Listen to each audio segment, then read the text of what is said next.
সকলকে স্বাগত। এই ভিডিওতে SSC 1 English language teaching module 1 knowing the learner sub module age, interest, level of autonomy, personality and individual differences এই টপিকগুলো নিয়ে আমি আলোচনা করছি। প্রথমে দেখে নেব এজ। আমাদের শিক্ষার্থী সম্পর্কে টিচারদেরকে স্টুডেন্টদেরকে নিয়ে টিচারদের অনেক কিছু জানতে হয়। তার মধ্যে এজ একটি খুব গুরুত্বপূর্ণ বিষয়। দেখো, হাউ এজ এফেক্টস লার্নার্স, বয়স কিভাবে শিক্ষার্থীদের প্রভাবিত করে। Children learn quickly through games, songs and stories.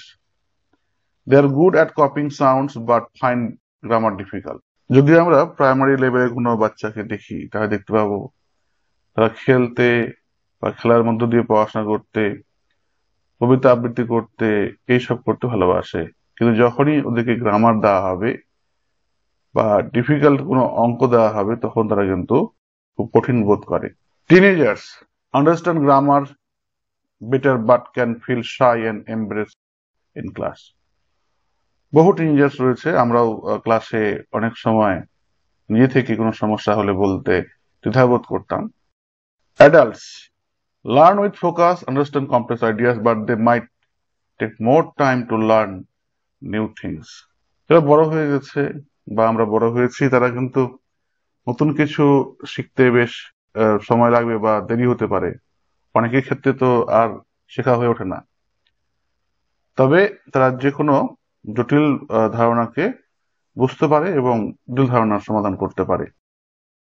তোমরা যদি কেউ এখন অ্যারাবিক শিখতে চাও বা হিন্দি শিখতে চাও লেখা, তোমরা চেষ্টা করতে পারো, দেখবে বাচ্চারা যত তাড়াতাড়ি শিখেছে তত তাড়াতাড়ি কিন্তু তোমরা শিখতে পারবে না।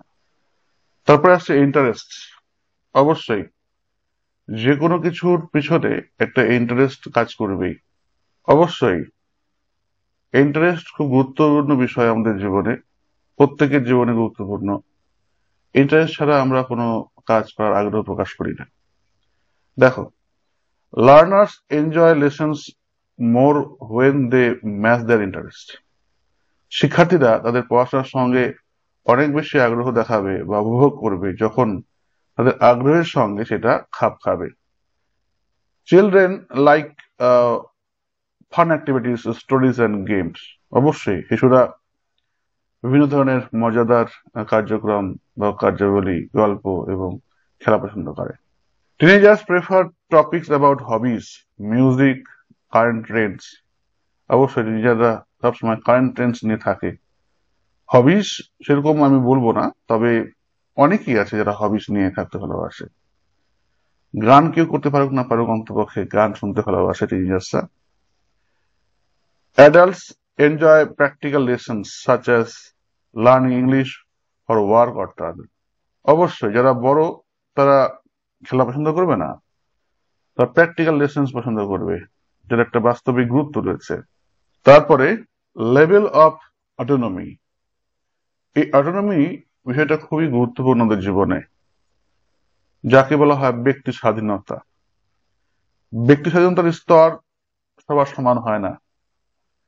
এই ব্যক্তি স্বাধীনতার উপরেই নির্ভর করেই হচ্ছে আমাদের গোটা জীবন, আমাদের ব্যক্তিত্ব গড়ে ওঠে। দেখো কি লিখেছি এখানে, হাউ ইন্ডিপেন্ডেন্ট লার্নার্স আর। অবশ্যই শিক্ষার্থীরা স্বাধীন হয়, অনেকে স্বাধীন হতে পারে না। এই জন্য দেখা যাবে আগে যারা পড়াশোনা করতো, বিশেষ করে যাদের জন্ম 90-এর আগে, তারা কিন্তু বেশি টিউশন পড়তো না। তবে পরে মোটামুটি 2000 সালের পর থেকে দেখা যাবে ছেলে মেয়েদের টিউশনের হারটা বেড়েছে, প্রত্যেকটা বিষয়ে টিউশন। তার মানে এরা লেস ইন্ডিপেন্ডেন্ট। মাথায় রাখবে যে পড়াশোনার জন্য গাইড প্রয়োজন, তবে এতটাই যেন না হয় যে একজন শিক্ষার্থী নিজেকে ইন্ডিপেন্ডেন্ট ভাবতেই পারবে না। দেখো, less independent learners need clear instructions and support from teacher. এসব শিক্ষার্থীরা অতটা স্বাধীন নয়, অর্থাৎ পড়াশোনার জন্য সবসময় অন্য কাউকে লাগিয়ে বুঝিয়ে দেওয়ার জন্য তাদের সবসময় সাপোর্ট দরকার হয় টিচারদের কাছ থেকে। More independent learners like doing activities on their own or working in groups. যারা স্বাধীন চেতা শিক্ষার্থী, তারা নিজের কাজ নিজে করতে পারে এবং দলবদ্ধভাবে তারা কাজ করতে পছন্দ করে। যারা মোর ইন্ডিপেন্ডেন্ট লার্নার, দেখা যাবে তারা কিন্তু গ্রুপ লিডার হয়ে থাকে, অথবা তারা কিন্তু ভালো নেতাও হয়। দেখতে হবে যারা যে কোনো ক্লাসের প্রোগ্রাম হোক, ডিপার্টমেন্টাল প্রোগ্রাম হোক, এগিয়ে আসে, তারা হচ্ছে মোর ইন্ডিপেন্ডেন্ট লার্নার্স। আর যারা সবসময় পিছনে থাকে তারা লেস ইন্ডিপেন্ডেন্ট লার্নার্স। কারণ ওরা অনেক সময় বোঝে না কিভাবে কাজটা করতে হবে, আবার অনেক সময় করতে চায়ও না। তারপরে আসছি পার্সোনালিটি, খুবই গুরুত্বপূর্ণ বিষয়। আমরা প্রত্যেকে আলাদা আলাদা ব্যক্তিত্বের অধিকারী। দেখো, personality effects how students behave in class. ব্যক্তিত্ব অনুযায়ী কিন্তু স্টুডেন্টরা ক্লাসে আচরণ করে। Outgoing students enjoy speaking activities and group work. Outgoing বলতে হচ্ছে খোলামেলা যারা স্টুডেন্ট রয়েছে, তাদেরকে বলা হয় এক্সট্রোভার্ট। তারা কিন্তু সবসময় কথা বলতে পছন্দ করে, যে কোনো আলোচনায় অংশগ্রহণ করতে ভালোবাসে।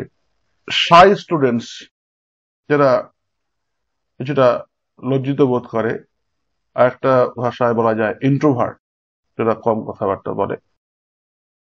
often do well in reading and writing, তারা অনেক সময় পড়াশোনা এবং লেখায় ভালো হয়, but need help to speak more in class, কিন্তু কথা বলার সময় তাদের সাহায্যের প্রয়োজন হয়। এরকম প্রতিটা ক্লাসে রয়েছে যারা কথা কম বলে, কিন্তু ওদেরকে সাহায্য করলে ওরা কিন্তু অনেক কথা বলতে পারে।